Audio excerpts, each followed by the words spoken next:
Welcome. We bid you welcome. John Clauser, Johnny Metal, the Metal Dad, coming to you from my music corner of the world. Today, Year of the Priest, episode 20. I can't even remember what I put on the thumbnails anymore, but it doesn't matter because it's still the Year of the Priest. We're having a good time doing this series. And we got Joe B back in with us. But first, John the Music Nut. Long time no see, my friend. I feel like it's been an eternity since we saw Yeah, each other at Saxon and Uriah Heep. that's right. So, but yes, today we are going to talk about this is the one Joe wanted to be on big time. We're talking Redeemer of Souls. Yes. So let me give a, I'm going to do the chart action. Actually, know what? Joe, have at it. Let me let you get to go because you said you needed a rock and roll. Yeah. I will do So my usual spiel after you're done. thank, So go thank you for for it. having me on. It's Thank very you. appropriate. I'm on this episode. This is a great series. I love it. Thank you. I also suggested that you do a Rob Halford sidebar for, and I understand why you don't want to do it. But anyway, so Redeemer of Souls. I saw Priest in 2008 with Heaven and Hell, and I gotta tell you, it was way low energy.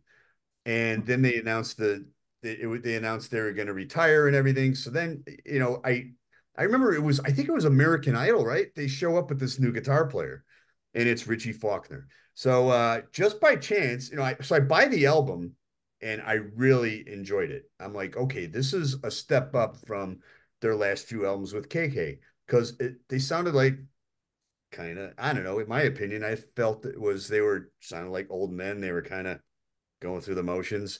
And it was like that live when I saw them in 2008. So I get this album, and I was pleasantly surprised. Really enjoyed it. And then by chance, so my oldest son went to Santa Clara University, which is right next to San Jose. And I was staying downtown at the San Jose Marriott, which is across the street from the San Jose Civic Center. Judas Priest was playing. It was great. And I believe that Viking band, and I can't pronounce Amon Arath, right? Amon Amarth. Amon Amarth. Yes, I did it wrong on my obituary interview on my channel. Anyway, they opened up. It was so much fun. One thing I realized is a ton of at the time Oakland Raiders, Oakland Raider fans were also Judas Priest fans because they came from the football game. It was a Sunday night. Nice. So there were a lot of Raider jerseys and T-shirts, as well as Judas Priest shirts, and I was blown away live. I'm like, Richie Faulkner has it's a new and it's an injection of new blood into the band, and I thoroughly enjoyed the show. I enjoyed the album even more so, and now Ooh, Joe freezed up on us. Richie Faulkner, they get this kick-ass guitar player. Yeah, he looks like KK.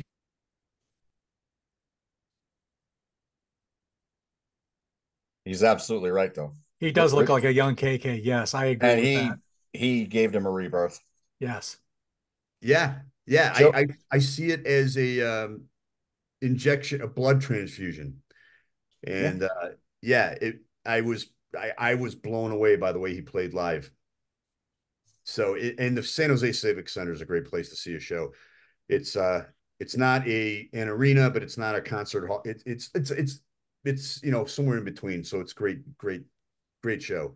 But nice. yeah, I enjoy the album. I see this as a building block to the new album, the next two, and it has Richie all over it. I don't know how much Glenn even played on this. Glenn was live with them then. As we know, subsequently that would drop off because of his health issues. But I immediately noticed a difference in sound on this album from the previous albums, and I completely noticed a new injection of energy live with the band, with Richie and the band. That's cool. Yeah, Totally agree. yeah. So I I like this album. I think it's a building block to the new album, to Firepower, and then to Invincible Shield. And I absolutely love Invincible Shield. What are your standout tracks? Well, March of the Damned always just kicked my butt. And I like when bands just slow it down. But Helen Black, Secrets of the Dead, Battle Cry is cool. Towards you as you get towards the end. I mean, it starts off with three. It just kicks your butt with the opening songs, Dragonauts, Redeemer of Souls, and Valves of Valhalla. That's a standout as well. And Rob just it seems like his voice is back too when he screams Valhalla. Sort of Damocles, right? And then, Yes. yeah, March of the Damned is by far my favorite. But it's thanks to you guys. I haven't listened to this in a while, and I listen to it quite frequently in the last few days. I've been driving a lot all over the country, and I was in your neighborhood, just north of your neighborhood in Huntsville, and I saw Judas Priest there on my way up here. Thank you, Karen, for the T-shirt. And it's a pleasant listen. Yeah, So yeah, March of the Damned still is my favorite track, but there's other ones if I listen to it a little bit more, they'll catch up to March of. very, very cool. Absolutely. Very, very cool. So, Yeah. When Joe unfreezes, I got a question for him. okay, Joe, go I got a ahead. question for you. Yes. How was the backstage experience when you went to see them live recently? It's not worth it at all. It is $250 and maybe it's worth $100 if that, maybe. We got there at 4 o'clock. By 4:15, we're in the arena. We talked to the soundboard people. We got to mix. They don't even do sound checks now. They just go off the previous mix from the previous show. Oh, They told Hmm. us that there's a chance we would meet the band, but you never meet the band. They said their flight was late. And I'm like, that's BS because Richie lives an hour north or 2 hours north of here. He lives in Nashville. So, but the people that worked for Judas Priest were super nice. They let us play with the soundboard. Then we went backstage and you first see Andy Sneap's guitars. And as I was telling before the show, I was telling John that I said, back in the day, Glenn did most of the solos. And he's like, oh no, it was 50-50. I'm like, okay. I go, well, now Richie does all of them, right? He goes, oh no, it's still 50-50. And I'm like, no. But what I noticed is Andy had he had brand new guitars and a ton of pedals and effects. So then you go to Rob's he has like a tiny little dressing room. The stage isn't big at all. And he has his wardrobe changes. He has some stuff hanging up. And he has a cross. He's very religious. And I wanted to talk to you about that briefly. But because I think there's a lot of now that I'm listening to the new album, there's a lot of religious themes on this album. And anyway, so we see his little dressing room, and then from there we go to Richie's stuff, which I wanted to see, and it was cool. And he just plugs straight in with two pedals, and he plugs in. Andy has wireless. Richie's old old through school the because through he's the wired mic. in. Yeah, that's cool. That is cool. And he's got a tap dance. straight, straight, Yeah. straight up. So you go for there. We get to sit on Rob's motorcycle, and then you go to a room with all their memorabilia. I think it's I don't know if it's so a minor league hockey team plays there in Huntsville. I don't know if it's their dressing room or the visiting team's dressing room, but it was tiny. And I couldn't tell you what the memorabilia was. I got to hold Richie's Flying V, and they said that was the Flying V he was playing when he had the heart issue. Oh, that was cool because I had a heart issue in 2012, and I actually pulled my shirt down and I said, does he have one of these? Because I got a zipper chest. And the guitar tech says, oh, yeah. So I'm like, well, pass my regards to him. I don't know if he did or not. But the coolest, and then you got to try on Rob's jacket, old jacket, which is super heavy. But then they had refreshments. It was Halloween candy, a couple bags of chips and Doritos, like this tiny ones, Wow. like a couple bottles of water and a couple cans of Coke. So that was lame. So we were done Wow. by maybe five, like this time, 5:45. The show starts at 7:30. So I'm like, and they wouldn't let us out. So I went back on Ticketmaster and bought a $40 seat so I can leave and come back in and get dinner. So I bought an extra ticket but nowhere near it wasn't worth it. That's the experience in a nutshell. Wow. Yeah.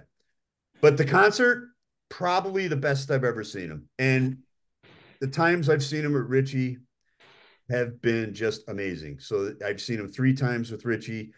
I unfortunately missed him one time here, but the 3 times I've seen him have gotten better and better, and it's friggin' great. Even like a song like "You Got Another Thing Coming" is so friggin' heavy when they play it live. Even Turbo, which I'm not a fan of, heavy, and it sounds like a different song. So, and I like how they mix in some kick-ass songs like "Sinner" and "Victim of Changes."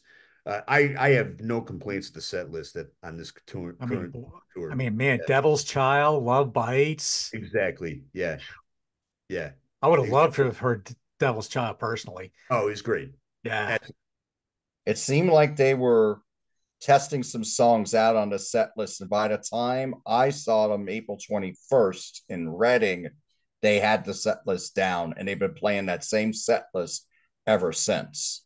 And yeah, I agree with you. Killer set list. yeah, Everything is well represented. I mean, yes, they're not going to hit every album. They got 19 albums, right. but I mean, they You know, it was interesting on I think the most interesting part, aside from well, also Richie's guitars are all, he wears a ring on one of his fingers, so his all of his necks are worn down. And throwback to this album, on one of his Flying V's, he has Valhalla written on it, and he recorded and he uses it live, and it's in indelible like ink or whatever. They can't. He wants it on there, so that's cool. It says Valhalla on there. Hmm. But yeah, what was cool is they had on the soundboard, they had like 20, 30 songs from previous tours. I'm like, holy cow. So it was like, so wherever, when they want to swap out a song, whatever, they have the songs out there to go deep. so on the tour that you and I saw them on, they didn't hit this album. But if there was a song that you wish they played from this album at that show, what would it be?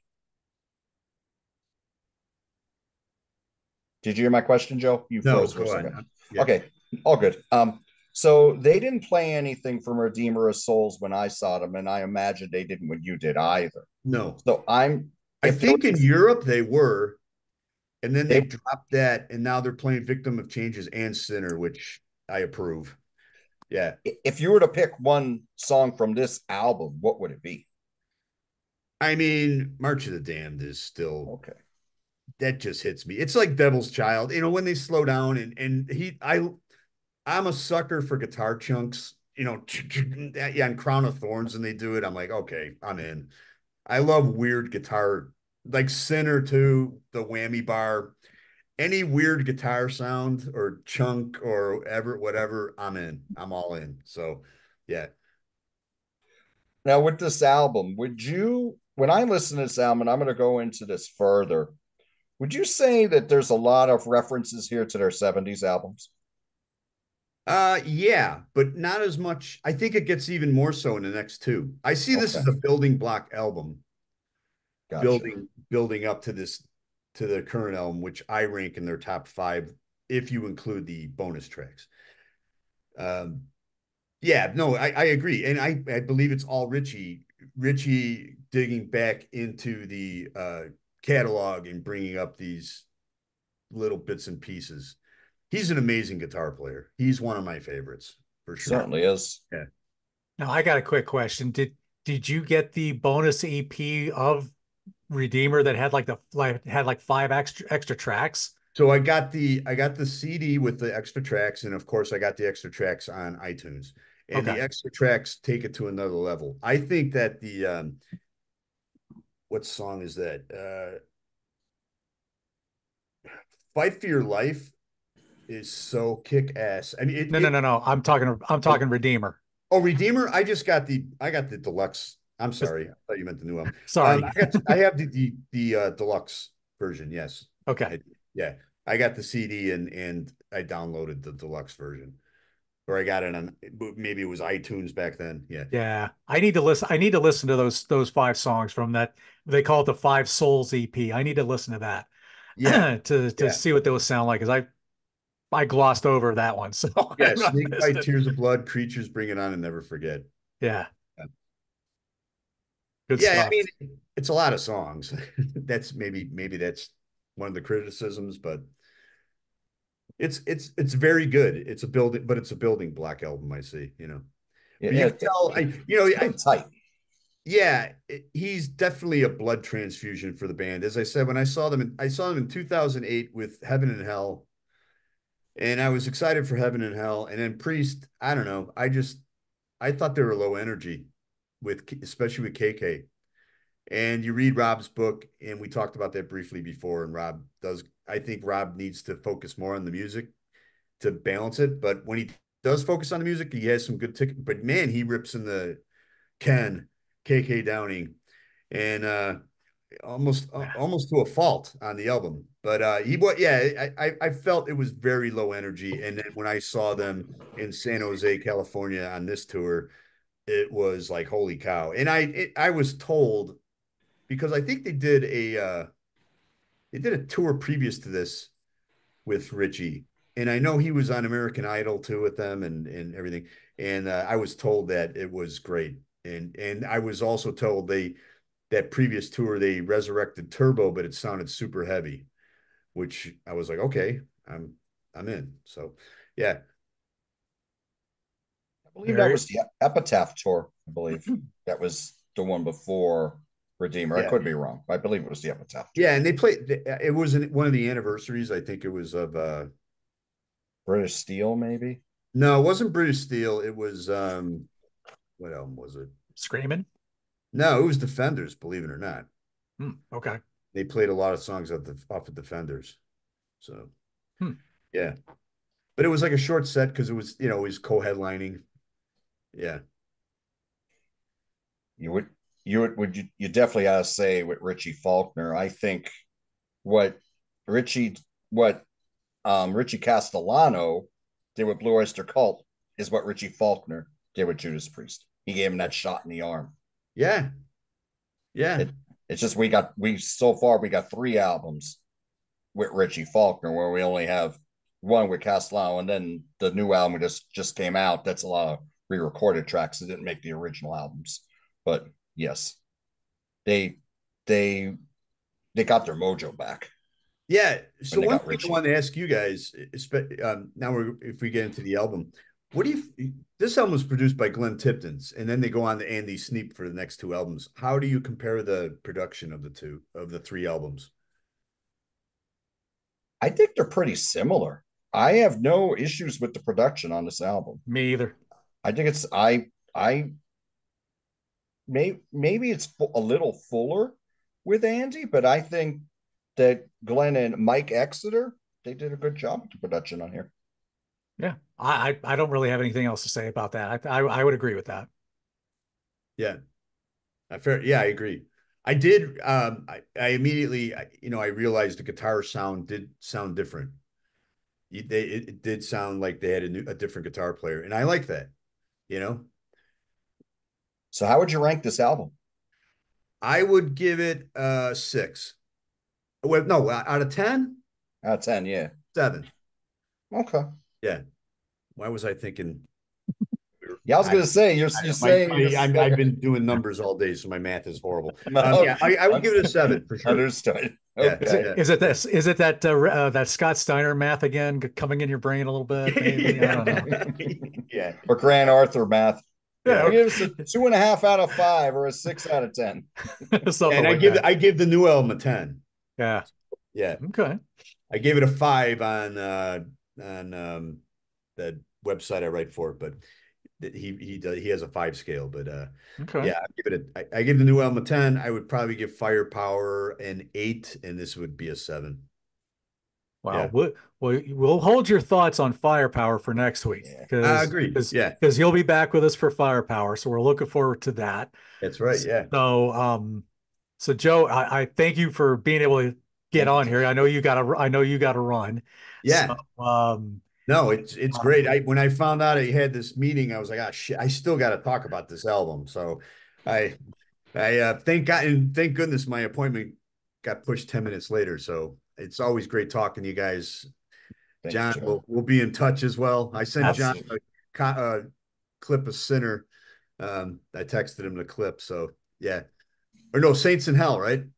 It was Saints in Hell. Yeah, Yeah. yeah. I Yeah, was no, like, I applaud you for doing this pre-series. I tried pushing you into the Rob Halford Rob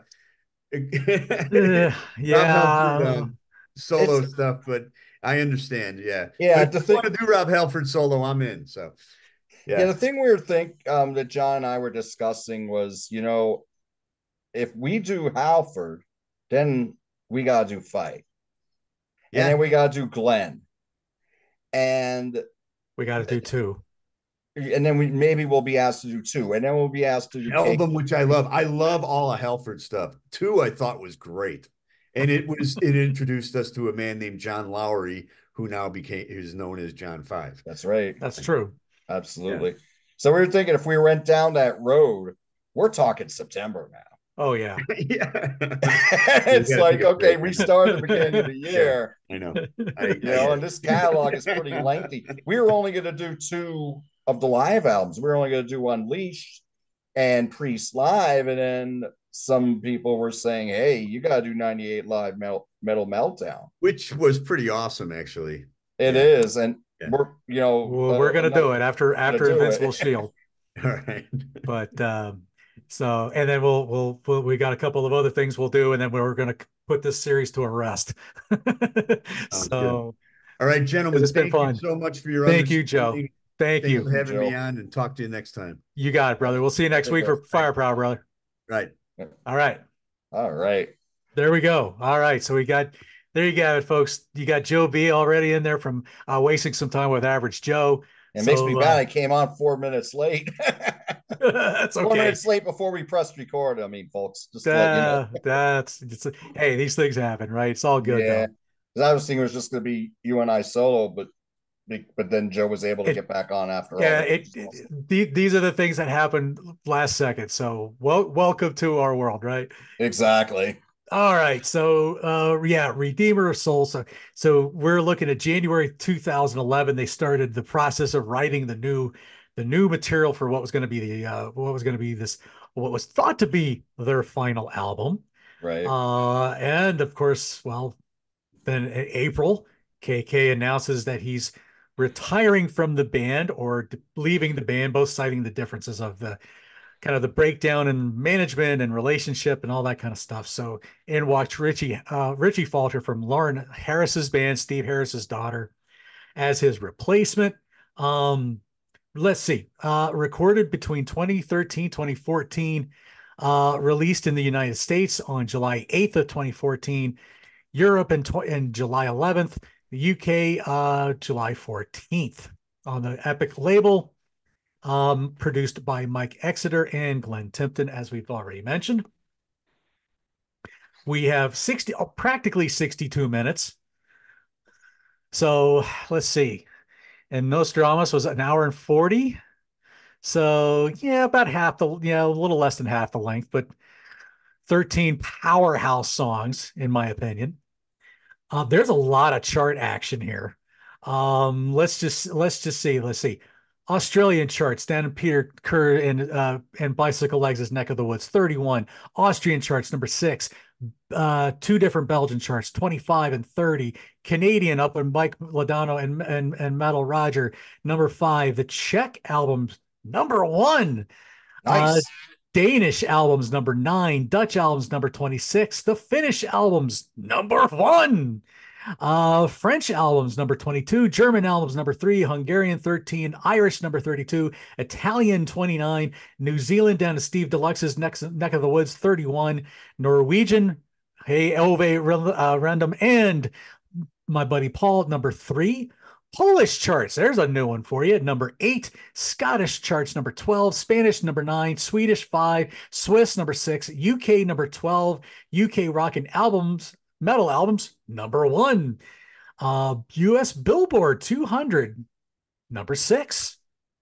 Top hard rock albums for both billboards, number 1 as well. So it charts pretty well. Didn't certify anything, but it at least did seem to do well on the charts. So, John the Music Nut, let's dive into this little baby we call Redeemer of Souls. Absolutely. Thank you, John. Yes, sir.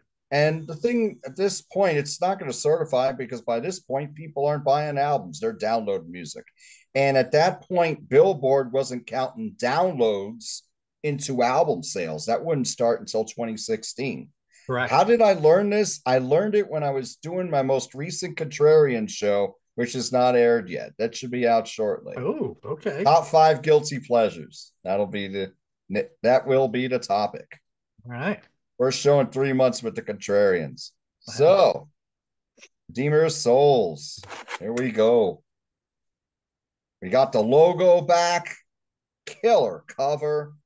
The Yes. inside. First off, isn't this a badass looking CD or what? Boy, I'll And say. if you there's that invincible shield there, Yeah. which you see at the live shows. They got a big ass invincible shield going on, right? There we go. And then look at that thing in there. Ooh. Isn't that nice? You got some great pictures on here. Um, very colorful. You have all the we got all the lyrics in here. Looks really cool. Pictures are badass. And in the middle here, I know you got a nice black and white badass picture of the band with Richie there standing next to Rob. Yep. Very Ian, much looking like a young KK there. that's true. There's Ian, Scott, Rob, Richie, and Glenn. There's your Invincible Shield again, right next to the lyrics for Metalizer. Yeah, they did a good job on this. There's the band listed there and the credits. So very well done. They certainly didn't do this on a cheap. How's the album? I agree a lot with Joe on this one. I thought this, I don't know if it's quite a return to form, but they were getting back. Okay. Dragonaut, good opener, nice staccato riff on there, straightforward chorus. It just remind you we're back. We're just back to metal again. We're not going to tell a story this time. We're not going to go really progressive. This tells you we're back. This opened every show on the Redeemer of Souls tour, did Dragonauts. Redeemer of Souls, we got this chugging riff. When I listen to this, it reminds me of Hell Patrol, the second track on Painkiller. Not quite as fast, but still heavy, melodic and menacing. Good solos on it, good pre-chorus, very good song. Halls of Valhalla. This is the most played song off the album because they brought this back. I want to make sure I get it right. They brought this back I believe they brought it back on the 50 Metal Years tour. Yeah, in fact, I saw them on the 50 Metal Years tour and they did this track. It's got a slow burn. What we're getting a lot on these later Judas Priest albums is the riff rising from the ashes. That's what you got here.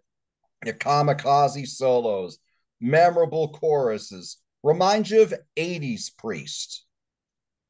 When we are Judas Priest, we are heavy metal. That's what it reminds you of. Yes. Good vocal bridge after the solo, and you got those great screams from Rob.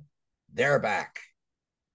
Sword of Damocles, not the Lou Reed song from the Magic and Loss album. Wonderful album. Totally different music. But this is a cool tune also. Nice call and response between the vocal and the riff. We got a nice chorus again. Dual lead guitar lines again. Nice to hear them. Rob is going a little goth on the vocals here. You're going to hear more of this on this album. As I indicated earlier, you got a lot of 70s references here. March of the Damned, song that Joe really loves. This kicks ass. Mm-hmm. This just comes in. Yep, it just comes in, destroys. Wonderful riff. It's a song you can see going over well live. It's an anthem. Maybe a little on the simplistic side compared to the rest of the album, but it just comes in, just grabs you by the throat. It's very good.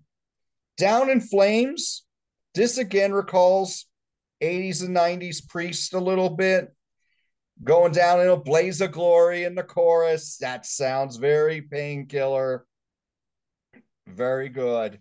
I mean, this is when before I go through all the tracks, this is an album where everything is really solid, but I don't know if you could say there's a classic on it.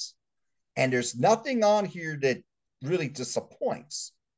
You had filler on some of these albums, like Nostradamus and Angel Retribution. Well, not Loch Ness in particular. Most of that album was pretty good. But here we're getting back to good songwriting again. Yes. Hell and Back, again, it has that early 70s rock and roll acoustic beginning. And then it goes, here comes Ian. We hear Ian with that killer bass line. And you hear Ian and Scott, and they're bringing it here. The lead Jake, not from State Farm, would be loving this. on the Spectre bass. That's right. Got some cool boogie guitar lines on here. Cold blooded, not Rick James, but boy, does this song kill the Rick James song. This is my favorite, one of my two favorites on the album. This is more mid tempo, but I love this chorus. This chorus is killer. It's very mid tempo, like I said, very mid tempo, very dramatic. The guitar work again, Glenn and Richie compliment. Here you could see that they're complimenting each other really well. And there is a lot of building in this song and then taking you back down. Excellent song. Metalizer reminds you a lot of something off of Painkiller. We got the long Rob scream, slows down during the pre-chorus. Sound a little like Pete Jones here. I'm listening to the drums more. Since Pete has talked a lot about Scott's playing. Here, I think he's overplaying a little bit on this song because when it's slowing down, sometimes he's playing that same rhythm. And I think you got to slow that down. It just sounds a little too busy. But again, it's good. Crossfire. Again, 70s sounding opening. Not one of my favorite songs on the album, but it's good. We got a spoken word part on here. It's good. I mean, not one of my favorites, but it's decent. Secrets of the Dead. Here, we got a Sad Wings Sin After Sin vibe going big time. Oh, excellent. Excellent track. Again, we have the bells ringing in here. There's just a lot going on here, but it does remind you of the early albums. Battle Cry, I like. It's heavy, very straightforward again. Not a killer song, but I like it. It does slow down a little at one point, and we got a great vocal from Rob as usual. Beginning of the End. This is one of their best closers. This is about the last moments of your life. And I mean, for a band, it doesn't usually end their albums, a lot of times anyway. They don't end their albums really strong, especially later on. I don't think they're ending their albums really strong. Early on, certainly. Oh, this is wonderful. I mean, Rob's vocals on this album, strong throughout, but here, he sounds so tender. I mean, on some of these lines. I mean, his tenderness can match up with Biff Byford and Dave Wakeling and Rankin Roger. I mean, wonderful song, spectacular performance. They're really reining it in on this. Yeah. Just stay slow the whole song, but you have to. Wonderful song. This and Cold Blooded, I mean, they're battling it for my favorite song, but they're completely different songs. So a lot of this is solid to very good Priest. They're going back to their roots a little bit, which I really love. Like Joe, I give this a 7. Okay. There you go. Okay. All right. Fair enough. Okay, so my thought. So I was not listening to this back in real time. So I'm still very new to this album yet. But yeah, there's Dragonaut. Yeah, I agree. That's like picking up where maybe pieces of, again, excluding the Ripper era, this is definitely picking up where some of Angel of Retribution left off. And it's definitely a throwback to Painkiller. I certainly agree with that. But yes, the era of Richie has begun. And it is evident throughout this entire album. I'm not hearing a ton of Glenn on this album. Glenn's usually pretty noticeable, and I'm not hearing a whole lot of that. Right. So maybe I don't know. Maybe his health was already starting to wane a little bit. Maybe It they was just wanted actually. maybe they wanted to let Richie shine more. I don't know. But whatever the case, Richie just shines on this album from start to finish. Dragonaut, very solid opener. Just another line. I think between this and Metalizer, another of those long list of Judas Priest characters, that those kind of characters that rise up from the ashes and during the apocalyptic times, and you know come to reclaim the dead kind of thing. It's like, but taking on the evil of the world or whatever. Yeah, that to me, that's what Dragonaut really spoke to me about. But such good playing, good vocal from Rob.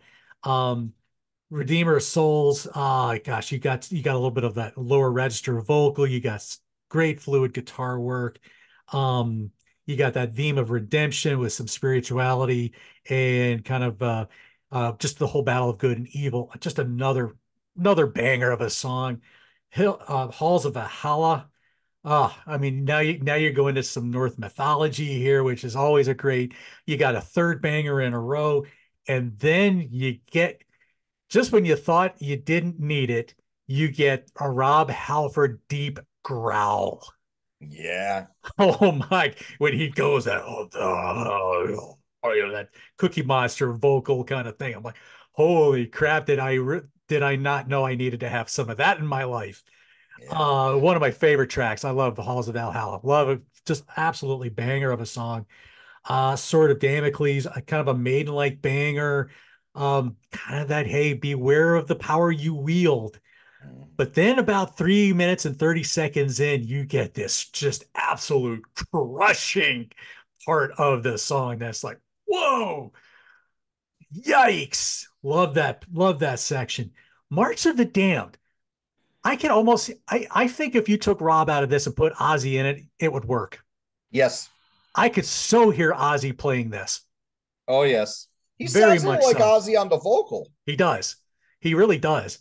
Um, Still a great track. Slower down, kind of a little more mid tempo. Very good track though. Down in Flames, another kind of straight ahead rocker. Just another song about that indomitable spirit. Gee, how many songs have they Mhm. written that about, right? You got some beautiful twin guitar opening in the song. Nice to see that. Nice to hear that. Hell and Back, you get that nice quiet opening that transitions to just this slow bluesy grinder, very wah drenched solo. Kirk Hammett was probably looking for his wah wah pedal again. You get a little bit of Rob's journey maybe in the lyrics. We can find it in ourselves to keep persevering. So it's another great strong track there. Cold Blooded, almost like a Bloodstone like intro. Little bit, yeah. A little bit, Little just bit. in that little guitar line. I don't know, not doesn't follow it, but it kind of reminded me a little bit of it. Very small, a slow, moody rocker. But again, just I think, sorry to be maudlin on this one, folks.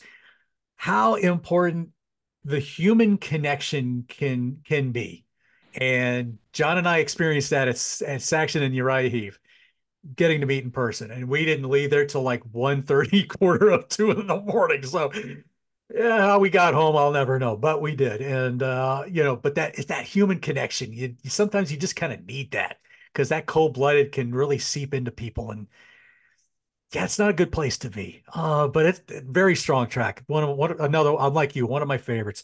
Metalizer, very galloping track. Um, and then you get some Ian Hill thump in there.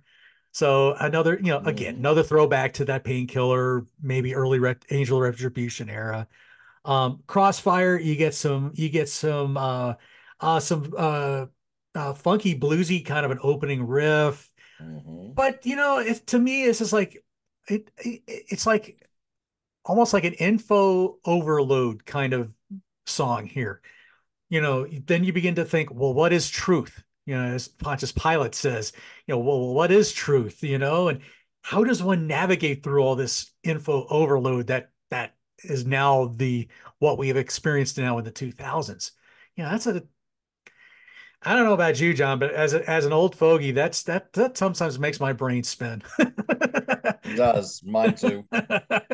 I tell you, Secrets of the Dead, very creepy opening, which gives way to a very slow grinding feel.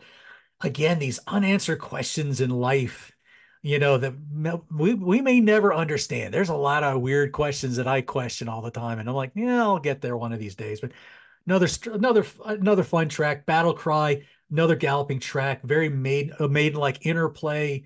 Um, another rallying cry. Gee, how many songs like that have we done from Judas Priest? It's finding that inner strength. Beginning of the end, I agree. This is probably my favorite song on this album, bar none. I love the melodic opening, and that just stays throughout the song. You don't it's not like on Demolition. I think it was what was the track that I said this is what it sounds like when they're singing Kumbaya around the campfire. Oh, that. Oh gosh, Which song was that? I forget I can it hear now. it. I can hear it, but I just can't think of this. I can't think of the song off the top of my head. But anyway, It's near what the it's end of the album. I remember that. yes, yeah, and I just can't. I'm sorry, folks. My brain's gone dead here, and I just can't think of it. Mine too. But again, you're embracing that mortality and just listening to the voices of the spirit that's calling you home. Essentially, it's what this goes on about. And man, what just an absolute beautiful track. Absolutely one of my favorites um, on this album for sure. Do I call it my favorite ballad by Priest? No, I think that still goes to Beyond the Realms of Death and maybe Before the Dawn.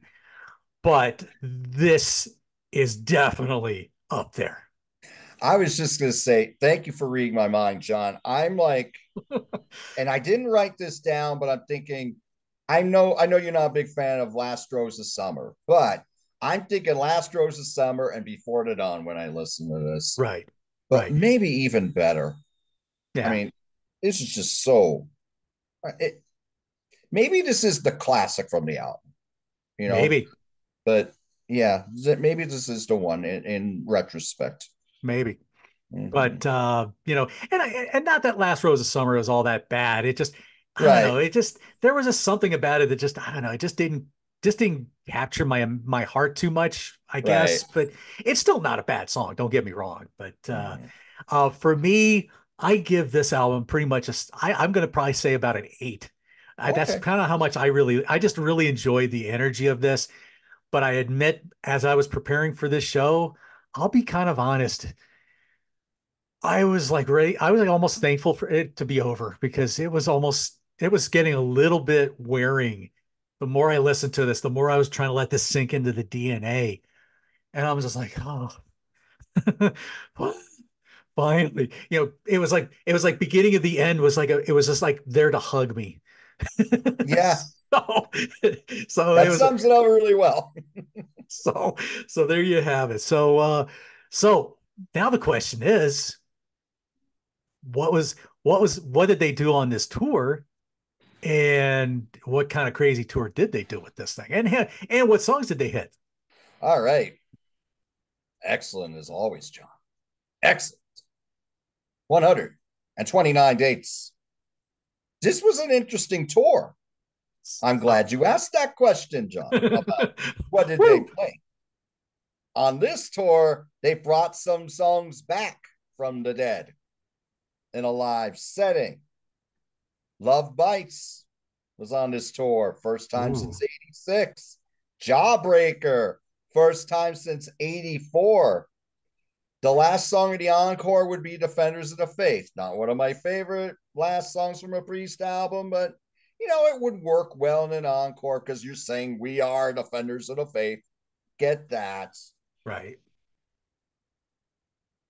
The songs that were played on the album, off the album, Dragonaut, every date on the tour, the title song, Halls of Valhalla, March of the Damned. Halls of Valhalla, as I had mentioned before, it was played on 50 Heavy Metal Years. It was also played on the second leg of the Firepower tour. That song, Halls of Valhalla, number 33 most played song. It's been played 192 times live. Wow. In addition, Sword of Damocles was not played live until this year, 2024, when they were playing around with their set list early, seeing what would work. They did play this song 5 times. Currently, they're not playing this song on a tour. We're filming this on May 13, 2024. Those are the songs that have been played live off of this album. They started in Rochester, New York on October 1. Now, they did play a lot of festivals. I'm not going to go over all of them because there's a lot of them. But before we get to the dates themselves, and I'll just give you a handful as usual. We had 64 dates in North America. They hit Europe hard. We got 6 dates in Australia, 1 in New Zealand, and 5 in Japan. This tour, I remember when this came out, I was listening to a lot of Eddie Trunk on Okay. Sirius XM. I don't really listen to him much anymore, but I got a lot more things going on. But I did like his show for a long time. I heard a lot of this album on his show. The thing about this tour where Judas Priest got a lot of criticism here in the States was because of the opening band. It was Steel Panther. Now, Steel Panther is kind of like a mockery of you, if you will, of hair metal.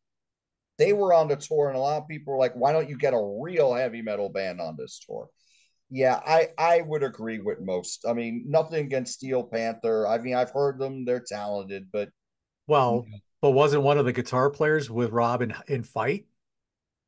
I'm not sure. Maybe you're probably right.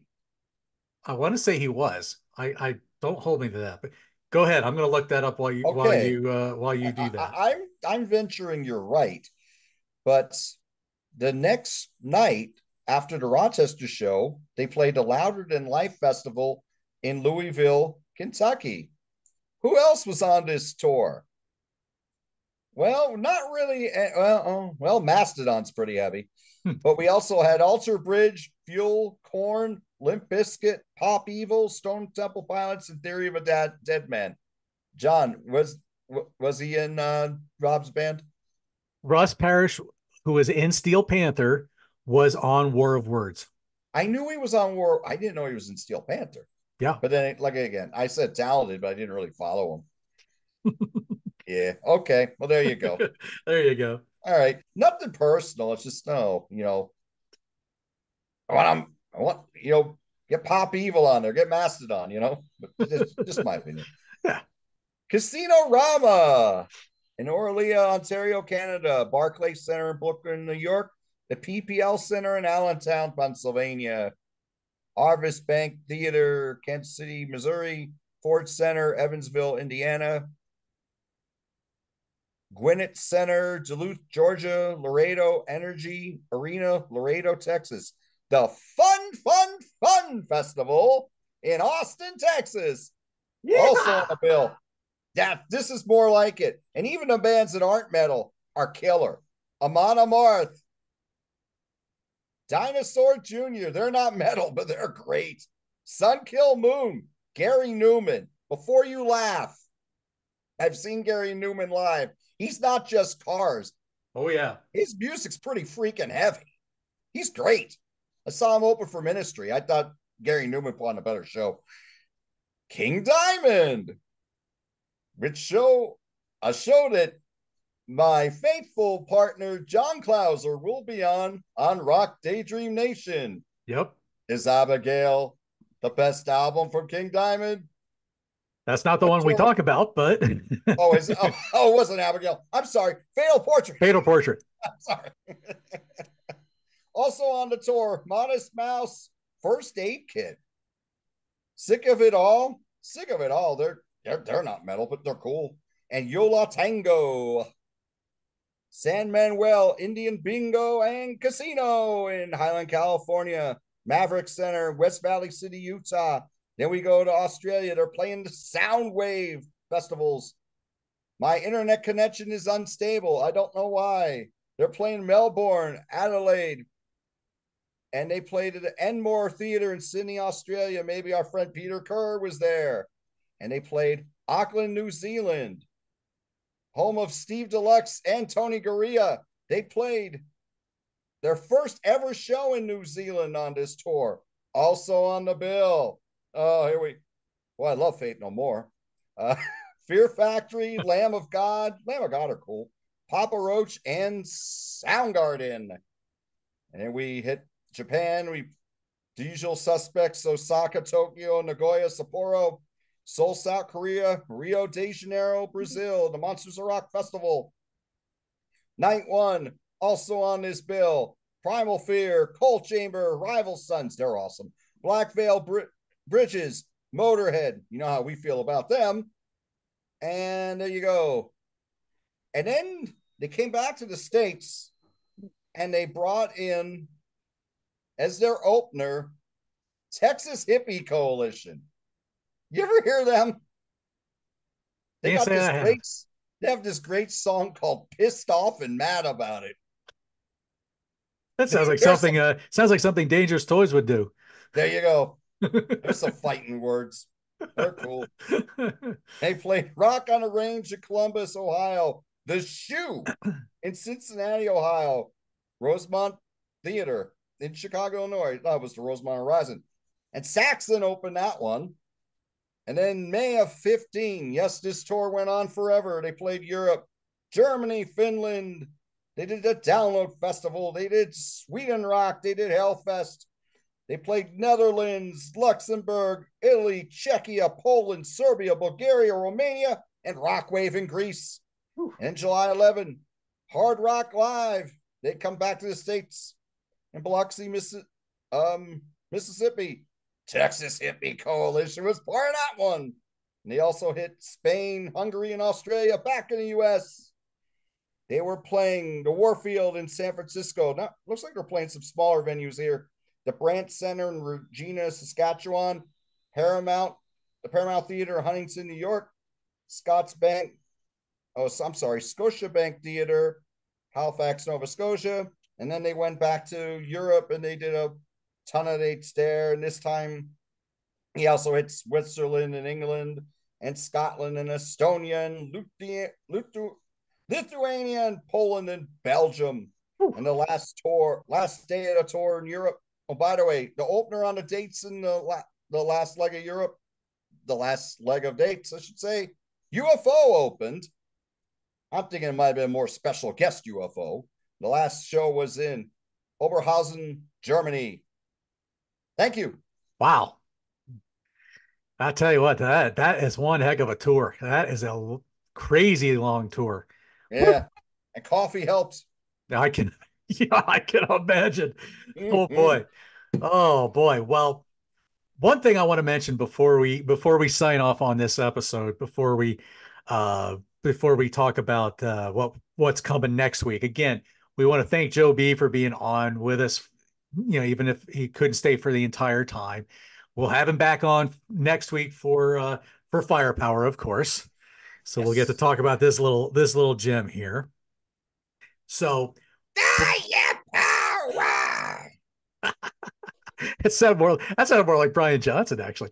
But anyway, Or maybe Udo or Dirkschneider. or maybe Udo, but You can't stop them. Sorry. oh boy, he's had some coffee in him. Yes, I have. Uh, One thing I want to share with you guys before we sign off is we both had the opportunity to have something shared with us that I get on here and I always say my name, Johnny Metal, the Metal Dad. So we both had a Metal Dad moment here. if I may say so myself. We had, if you remember from the Painkiller episode, our good friend Chase.